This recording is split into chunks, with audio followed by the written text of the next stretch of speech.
آج 2 فروری 2021 ابو عبیدہ سے خبریں سنیں۔ آج کی خبروں کی شہ سرخیاں۔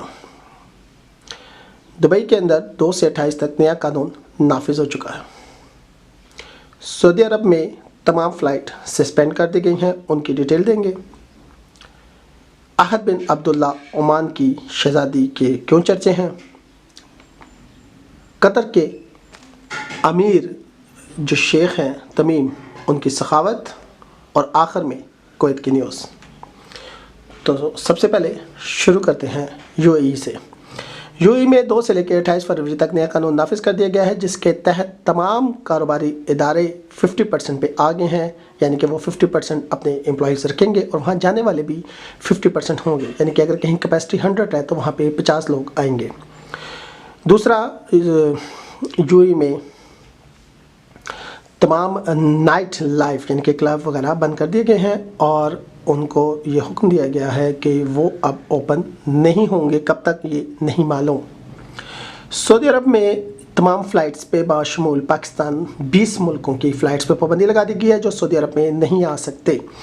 سعودی عرب سے باہر جایا جا سکتا ہے، لیکن سعودی عرب کے اندر یہ 20 ممالک جن میں پاکستان بھی شامل ہے، ان کی فلائٹس نہیں آ سکتی۔ دوسرا حکم، سعودی عرب میں توکلانہ کا استعمال ہے۔ توکلانہ کا استعمال بہت لازمی قرار دے دیا گیا ہے۔ اگر آپ نے شاپنگ مال یا کہیں بھی سرکاری ادارے میں جانا ہے تو وداؤٹ توکلانہ آپ کی انٹری بین ہے۔ تیسرا، سعودی عرب کے تمام ریاستی اداروں میں کہہ دیا گیا ہے کہ کہیں بھی اگر کوئی کاروبار ایسا ہو جہاں پہ کووڈ-19 کی خلاف ورزی کی جا رہی ہے، اس کو بند کر دیا جائے گا، جرمانے بعد کی بات ہے۔ ریاض کے اندر ہائپر لوپ جو ہے، ورجن ہائپر لوپ والے جو ہیں وہ ہائپر لوپ لے کے آ رہے ہیں، اور یہ جلد ہی ریاض کے اندر آپ کو نظر آئے گی ورجن کی ہائپر لوپ، اور ریاض ورلڈ 10 بگیسٹ اکانومی میں شامل ہو جائے گا۔ عمان کی بات کرتے ہیں جی۔ عمان میں احد بن عبداللہ جو ہیں ان کے چرچے ہر طرف ہیں، کیونکہ انہوں نے 2000 عارضی ملازمین کو پکا کر دیا ہے، اور وہ لوگ جو فرنٹ لائن پہ ہیں کووڈ-19 میں، ان کو ایوارڈ دیے جائیں گے۔ اس کے علاوہ انہوں نے جی ٹویٹر پہ جو 1 مہینے کے اندر ان کو درخواستیں آئی تھیں، ان کو آن لائن کر کے ان کا ڈیٹا جمع کرنے کی ہدایت کی ہے، تاکہ وہ تمام انفارمیشن کو ویریفائی کر کے ان لوگوں کی ضروریات کو پورا کیا جا سکے۔ اس طرح ان کا شہرت اور چرچا پورے عرب عالم میں ہو رہا ہے۔ اور سپریم میڈیکل رولز جو ہیں وہ عمان کے اندر فالو کرنا ضروری قرار دے دیے گئے ہیں۔